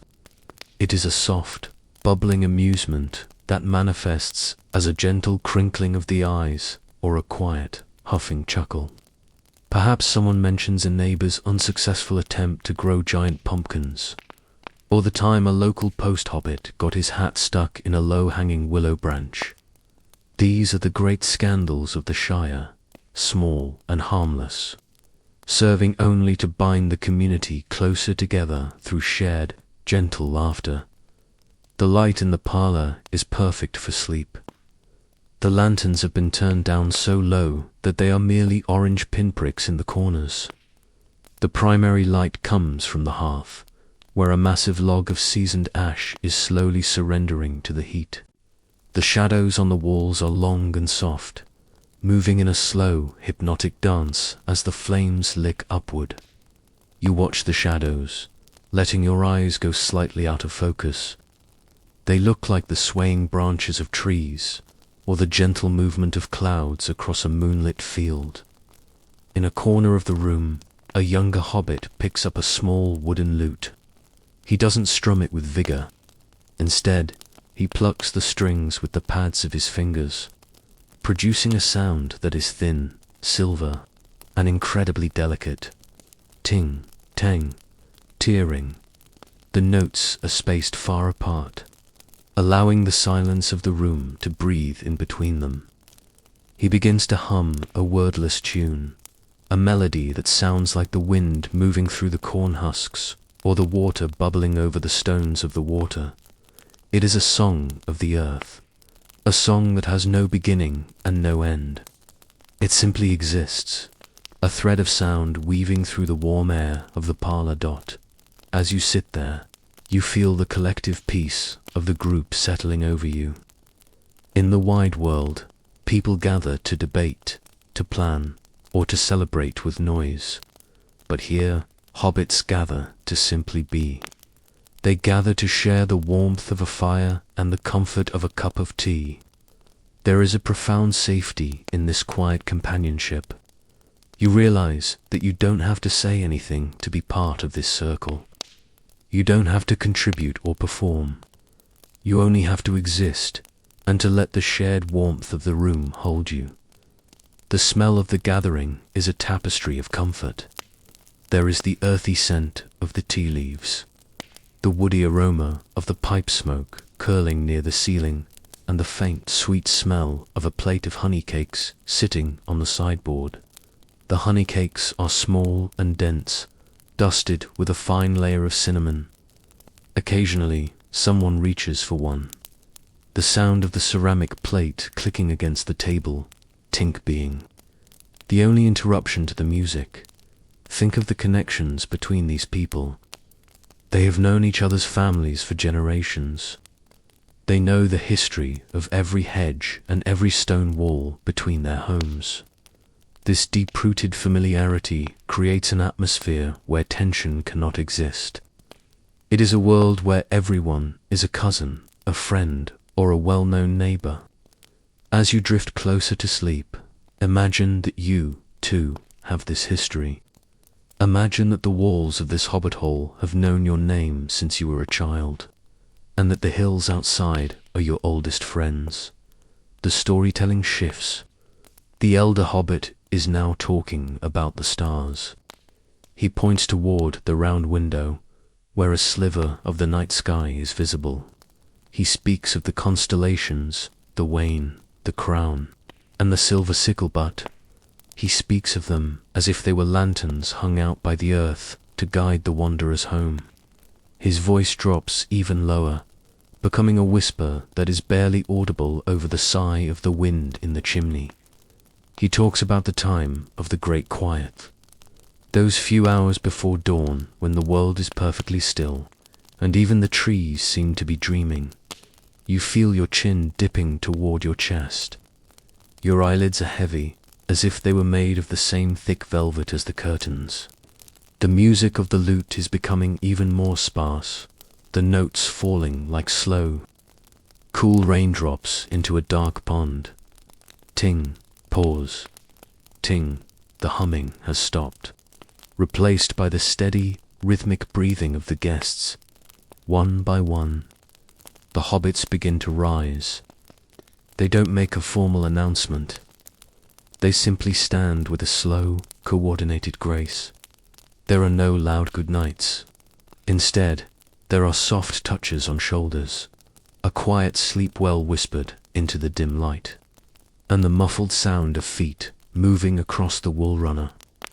You hear the front door opener, brief intake of the cool, crisp night air, and then the soft clink of the latch as it closes again. The guests are walking back to their own holes now, moving along the silver-lit paths under the moon. You can imagine their lanterns bobbing like fireflies in the distance, slowly disappearing as they reach their own round doors. The village is settling into its final rest. The social gathering has concluded, leaving behind a lingering sense of warmth and a parlour that still smells of tea and friendship. You remain in your chair for a moment longer, watching the last of the tea steam in the pot. The fire is now mostly ash, with only a few glowing veins of orange pulsing in the dark. The silence in the room is absolute now, but it is a peopled silence, a space that has been filled with good thoughts and gentle words. You feel a deep, soul-level satisfaction. Your heart is light, and your mind is clear. The Shire is a place of many quiet wonders, but the greatest of all is the way a few friends and a pot of tea can make the rest of the world disappear. There is no war here. There are no shadows. There is only the memory of the story about the apple tree, the silver notes of the lute, and the warmth of the hearth. As you prepare to surrender to your own sleep, carry that feeling of companionship with you. Imagine that you are being tucked in by the collective kindness of the Shire. The hills are your walls, the stars are your lamps, and the quiet laughter of the evening is your lullaby. The parlour is dark now. The tea is cold. The stories are finished. The only thing left is the deep, dark, and beautiful night. The parlour has grown dark, the tea has cooled, and the last of the footsteps have faded into the soft, damp earth of the lane.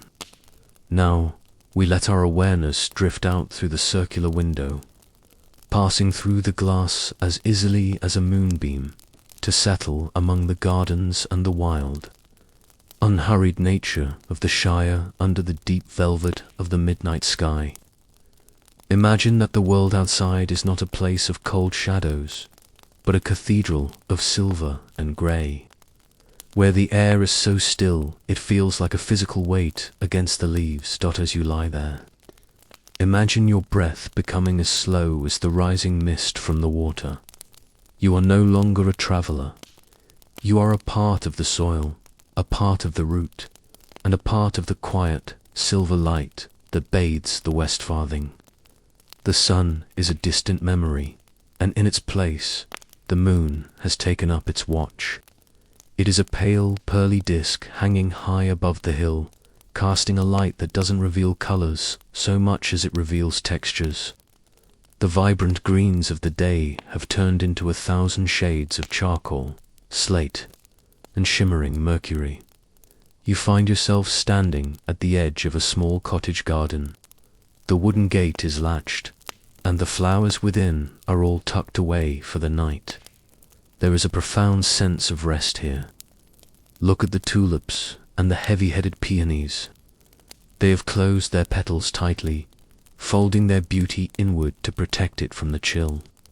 They look like small, rounded lanterns, carved from dark silk, she. The wind doesn't move them, but the weight of the night does. Now focus your mind on the formation of the dew. This is the Shire's slowest, most deliberate evening ritual. It begins as a microscopic shimmer, a faint dampness in the air that gradually settles onto every surface. You can almost hear the sound of 1,000 tiny liquid diamonds forming, drip, pause, settle. A single drop of water forms on the tip of a rose leaf. It grows heavier and heavier, catching the silver light of the moon until it becomes too large for the leaf to hold. It slides down the spine of the leaf with a silent, sliding grace and falls into the dark, rich mulch below. Plop. It is a sound so small that only the earth hears it. A tiny drink for the roots that work in the dark. The grass is becoming a sea of silver. As the dew coats each blade, the meadow transforms. It no longer looks like a field of green, but like a vast, quiet ocean of mercury. If you were to walk across it very slowly, very gently, you would see your footprints left behind as dark emerald shadows in the silver mist. The moisture is cool and refreshing. A liquid blanket that keeps the earth's warmth tucked deep beneath the surface. Beyond the garden, the fields of the Shire stretch out toward the horizon, rising and falling like the slow breathing of a sleeping giant. The stone walls that divide the pastures look like ancient grey ribbons woven into the landscape. On these walls, the moss is drinking. It is thick, spongy, and deep, soaking up the night's moisture until it is as soft as a hobbit's velvet waistcoat. You can imagine the texture of it under your fingertips, cool, damp, and ancient dot, in the hedges and the thickets. The animals of the Shire are deep in their own rest. Under a canopy of wild blackberry bushes, a family of rabbits is huddled together in a burrow. They are a mass of soft, twitching fur and slow, rhythmic breathing. Their eyes are closed, and their long ears are laid back against their shoulders. They feel the vibration of the earth, the steady, low hum of the Shire's heart, and it tells them they are safe. There is no predator here tonight, no sharp sound to startle them. There is only the safety of the briar and the silence of the moon. Further off, in the hollow of an old gnarled willow tree near the riverbank, a badger is curled into a tight ball. His coat is coarse and silver grey, blending perfectly with the shadows of the roots. He breathes in the scent of the damp wood and the rotting leaves, a scent that is like incense to the creatures of the earth. His sleep is heavy and dreamless, a deep immersion into the darkness that sustains him. The trees themselves are part of this nocturnal meditation. The great oaks of the Shire do not sleep as we do. They simply change their rhythm. In the day, they reach for the sun, their leaves busy with light. But at night, they turn their attention downward. You can imagine the energy of the tree pulling back from the furthest twigs, retreating down the trunk and into the vast, silent network of roots. The roots are the tree's memories, reaching deep into the soil of the Third Age, touching the cold stones and the hidden springs. The trees are standing guard over the Shire, their long shadows acting as shields for the smaller things that dwell beneath them. Listen to the sound of the moonlit air. It is a hollow, ringing silence. Every so often, a light breeze, the moon breath, wanders through the valley. It doesn't shake the trees. It only makes the leaves shiver. Rustle hush, rustle hush. It is a sound like silk being pulled over silk. The breeze carries the scent of the high moors sharp. Clean smell of heather and cold stonand mixes it with the heavy, floral perfume of the sleeping valley. You follow the breeze toward the water, the river that winds its way through the heart of the Shire.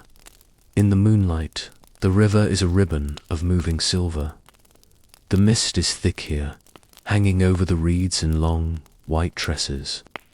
The reeds are tall and thin, swaying back and forth in a slow, hypnotic dance.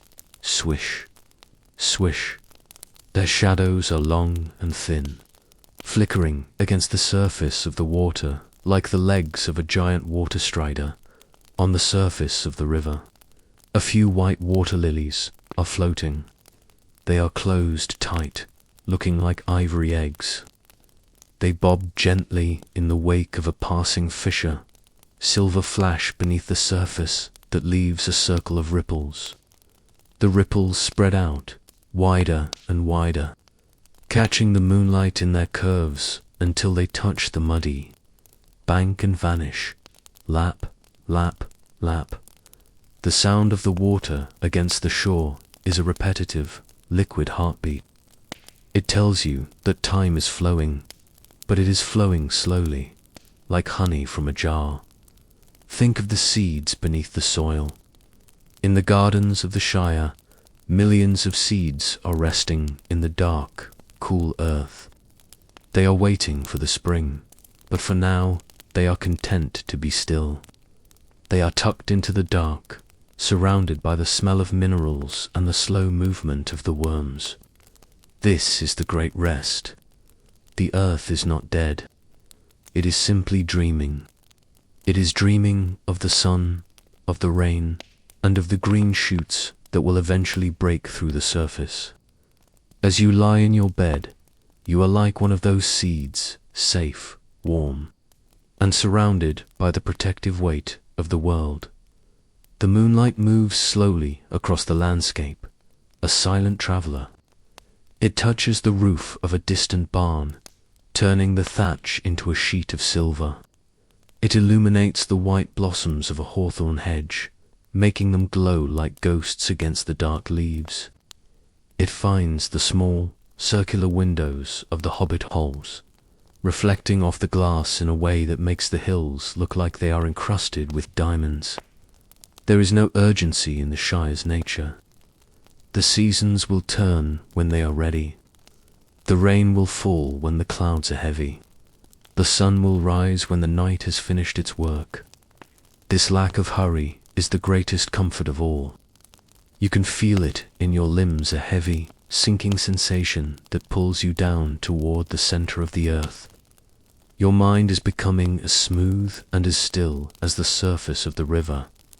The shadows are your friends here. They are not dark voids, but soft, cool places where the world goes to be quiet.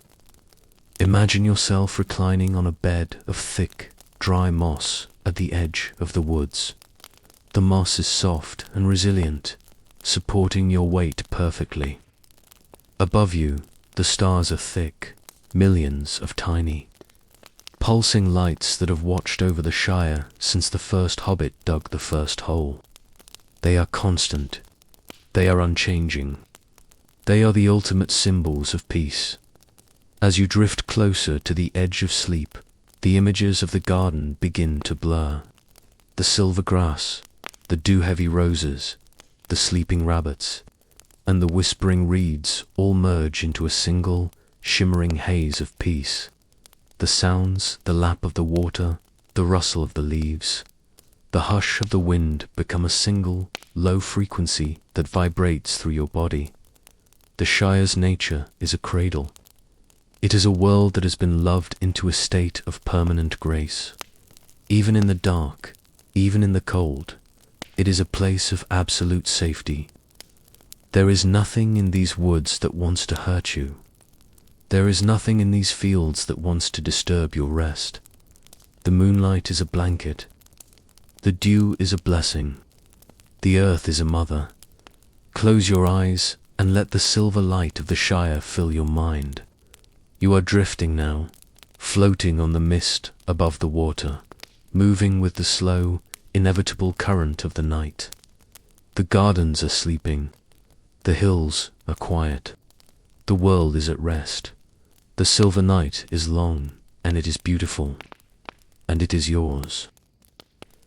The hour has finally come when the very last of the golden embers in the hearth have turned to a soft, velvety grey, and the deep, silver silence of the Shire night has settled into the very stones of the hills. This is the hour of the final closing, the time of the gentle transition from the warmth of the evening into the profound, restorative embrace of sleep. In every hobbit hole from the banks of the water to the heights of Tuckborough, 1,000 small, rhythmic rituals are taking place, the quiet, repetitive actions that signal to the body and the spirit that the day is truly over. Imagine you are standing in the center of a circular hallway, the air cool and fragrant with the lingering scent of wood smoke and dried heather. Your movements are slow, almost as if you are moving through water. There is no hurry now. The world outside has ceased its turning, and all that remains is the soft amber glow of a single candle held in a brass holder. The flame is small and steady, casting a long, lazy shadow that follows you as you move toward the front door. The first ritual is the closing of the door. You reach out and place your hand on the smooth, painted wood of the round entrance. It feels solid, cool, and ancient. You pull it shut, thumper, deep, resonant sound that vibrates through the floorboards.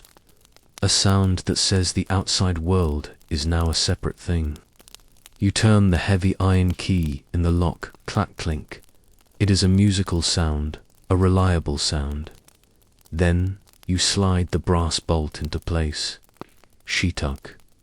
The door is now a barrier of peace, a shield against the wind and the stars. You stand there for a moment, your forehead resting against the wood, listening to the absolute silence of the lane outside. There is nothing there but the moonlight and the dew. You are safe. You are enclosed. The hill has taken you back into its arms. Now, you begin the slow walk through the house, tending to the last flickers of light. You move into the parlor, where the air is still warm from the evening's fire. You pick up the iron tongs and gently nudge the remaining coals, burying the last glowing sparks under a thick layer of white ash. This is the banking of the fire, a way of keeping the heart of the home alive while the family sleeps. As you work, the ash puffs up in a silent, ghostly cloud. The room grows dimmer, the shadows deepening into a soft, protective black. You turn to the windows. One by one, you reach for the heavy fabric of the curtains. They are made of thick, woven wool, dyed the color of moss and forest floor. Swish, swish, swish. The sound of the rings sliding along the wooden rods is a rhythmic, metallic whisper. As each curtain falls, the silver moonlight is replaced by a cocoon of darkness. The glass is hidden, the night is sealed away, and the room becomes a private sanctuary, a world of one dot. In the kitchen, there is one last candle burning on the table. You walk toward it, your bare feet making a soft, shushing sound on the smooth floorboards. You notice a small ceramic bowl that was left out, and you pick it up, placing it in the cupboard with a muffled clink. The repetition of these small chores is hypnotic. They are the punctuation marks at the end of a long, beautiful sentence. You take a final sip of water from a cool tin ladle, feeling the liquid travel down, refreshing and clean. You lean over the candle. The flame dances in the draft of your movement. You take a deep, slow breath, smelling the sweet scent of the beeswax.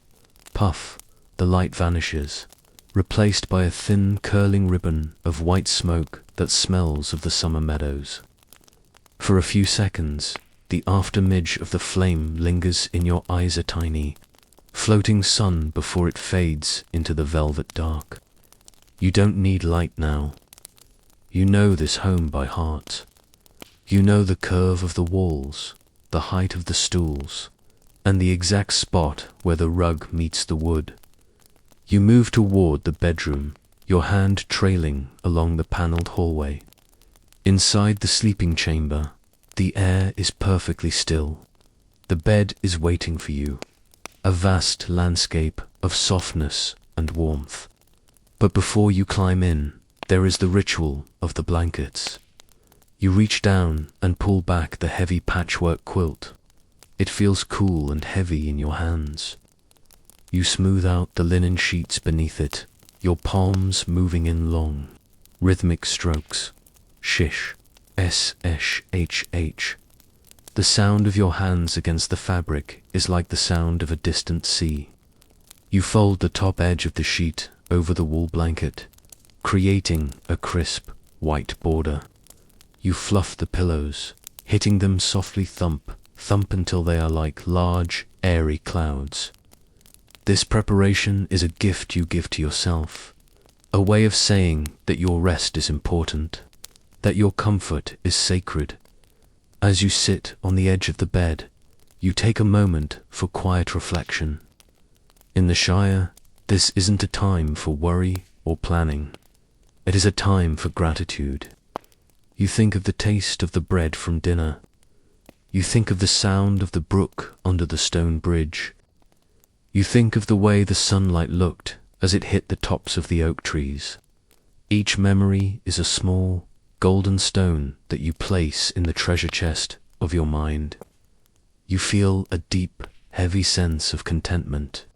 You have walked the paths, you have tended the garden, you have shared the tea, and now you have reached the finish line of the day. You lift your feet from the floor and swing them into the bed.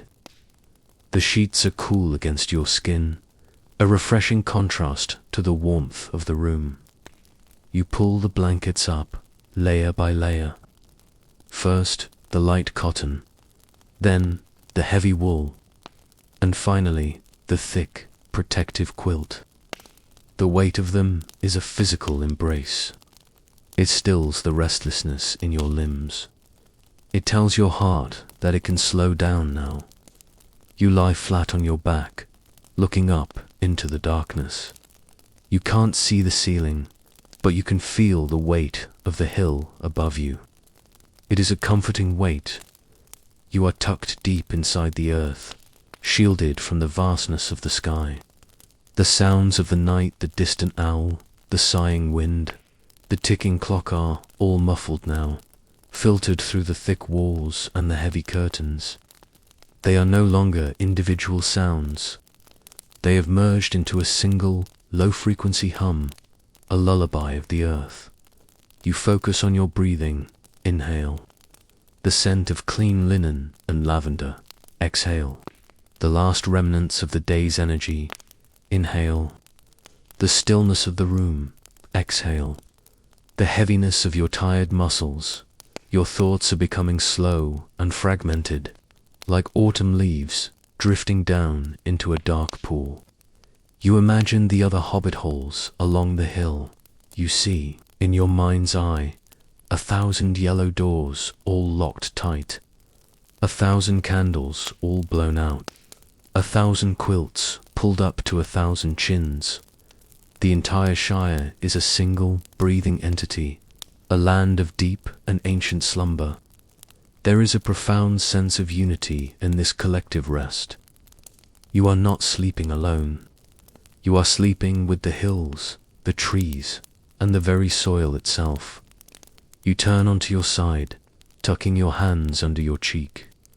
The pillow is cool and soft, cradling your head perfectly. You feel a wave of warmth spreading from your chest to your toes. The world is gone. The war is a myth. The shadows are just soft places to hide. There is only this bed, this breath, and this beautiful, endless dark. The ritual is complete. The doors are closed. The lights are out. The blankets are folded. The reflections are stilled. You are drifting now. You are a leaf on the Brandywine, floating toward the sea. You are a seed in the dark earth, waiting for the spring. You are a star in the deep indigo sky, glowing with a steady, quiet light. But most of all, you are a hobbit in a hole, and that means you are safe. The silence of the Shire is your blanket. The peace of the Shire is your pillow. The love of the Shire is your dream. As the last echoes of the day fade away, you sink deeper and deeper into the softness.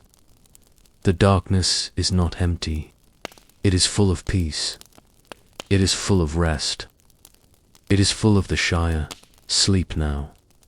The morning is a long way off. The night is your friend. The hill is your home. Close your eyes and let go. Everything is settled. Everything is quiet. Everything is well. Tick, tick, tick. Hush, hush, sleep, sleep, sleep, sleep. The great golden clock of the Shire has slowed its ticking until the spaces between the seconds are as wide and as deep as the valleys of the Northfart. We have reached the final hour, the most sacred time of the night, when the transition from the evening routines is complete and the land has surrendered itself entirely to the velvet embrace of the dark. Imagine that you are no longer a watcher or a walker. You have become a part of the stillness itself. You are the cool air resting above the clover. You are the soft weight of the soil above the round wooden ceilings. You are the silence that breathes in the corridors of Bag End and the great SMIALS. As you lie in your bed, feel the absolute lack of urgency in the world around you. In the Shire, at this hour, there is no such thing as tomorrow. There is only the perpetual, peaceful now. The lanterns have all sputtered out, their wicks cooling in the dark. The last wisps of blue pipe smoke have drifted out through the chimneys and vanished into the starry sky.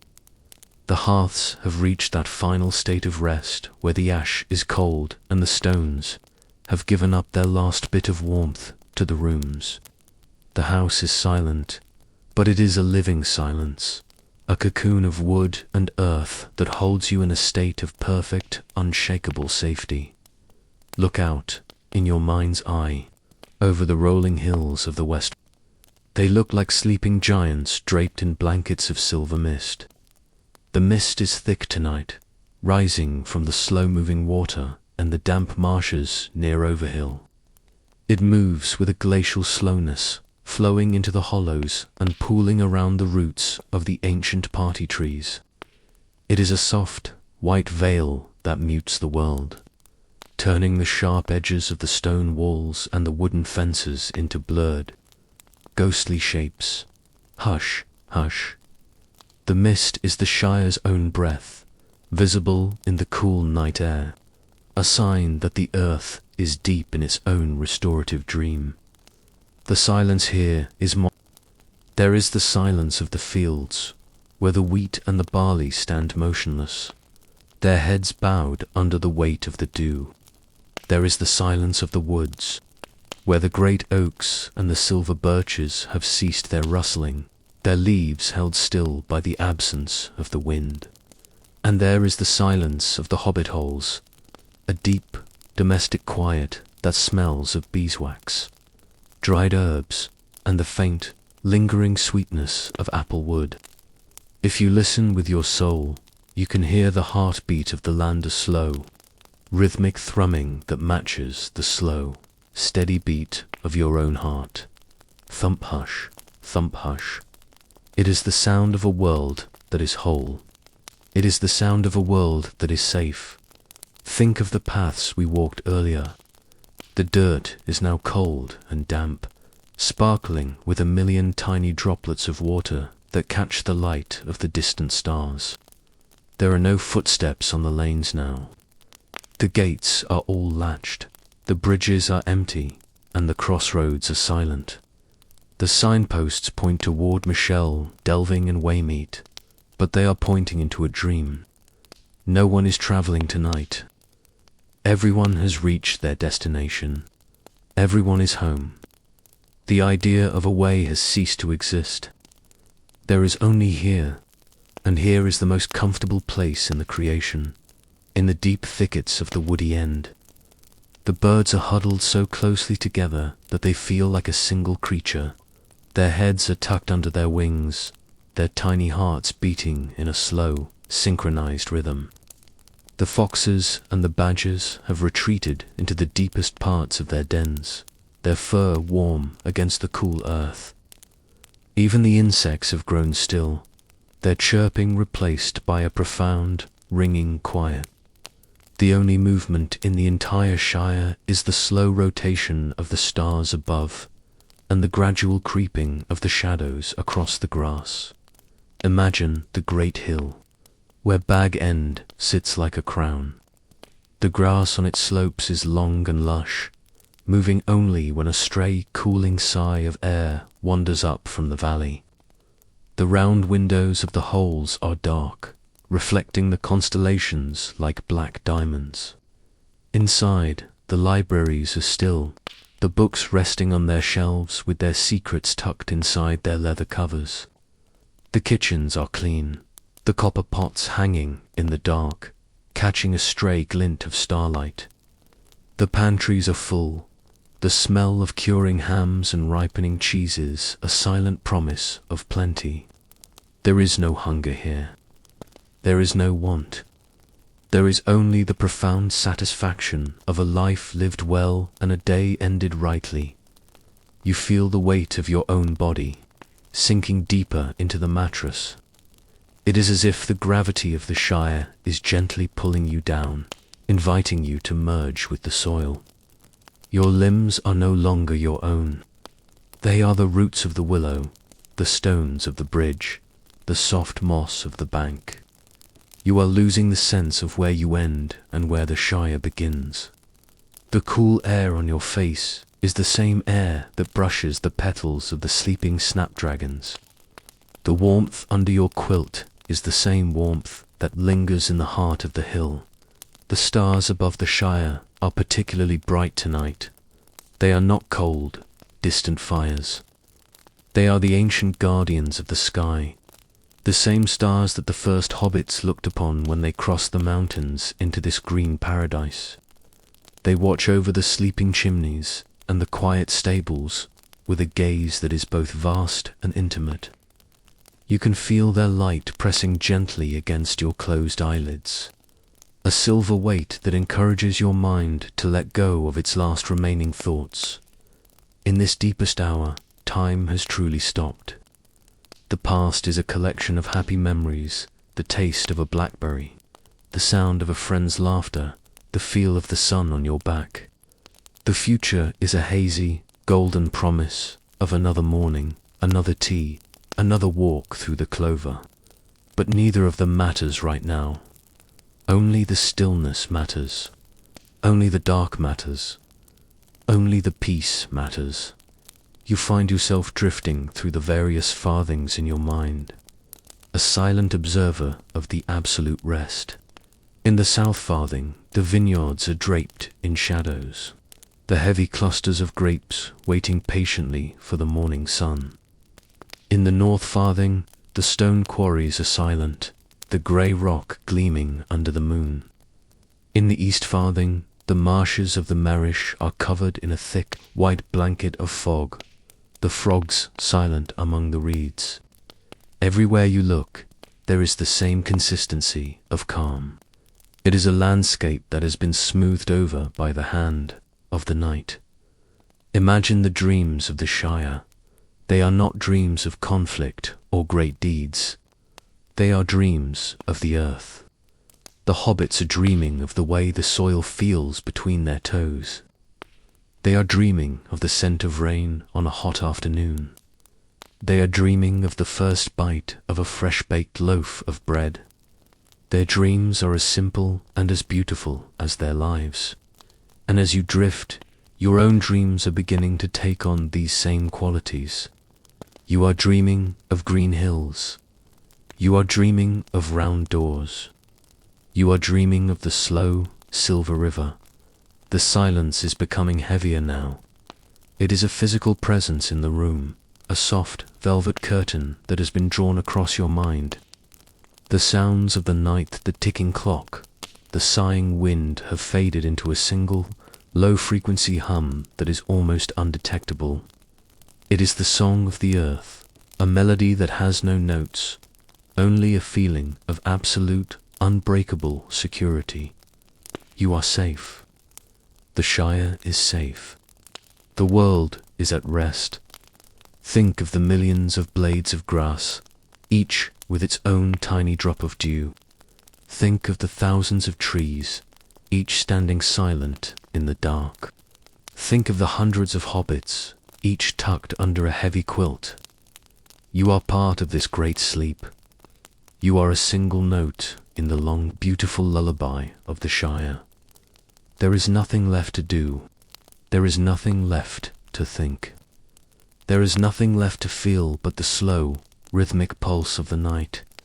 The hills are cradling you. The earth is holding you. The stars are watching you.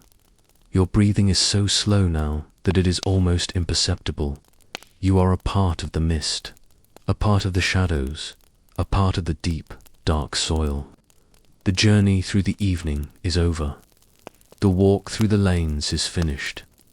The tea has been drunk, the stories have been told. The doors have been locked, and the lights have been extinguished.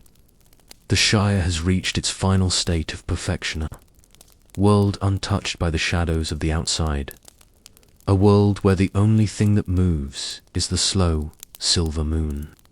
It is a land of eternal peace, and you are its citizen tonight. As you surrender to the final, deepest layer of sleep, carry with you the image of the Shire at rest. See the rolling hills under the stars.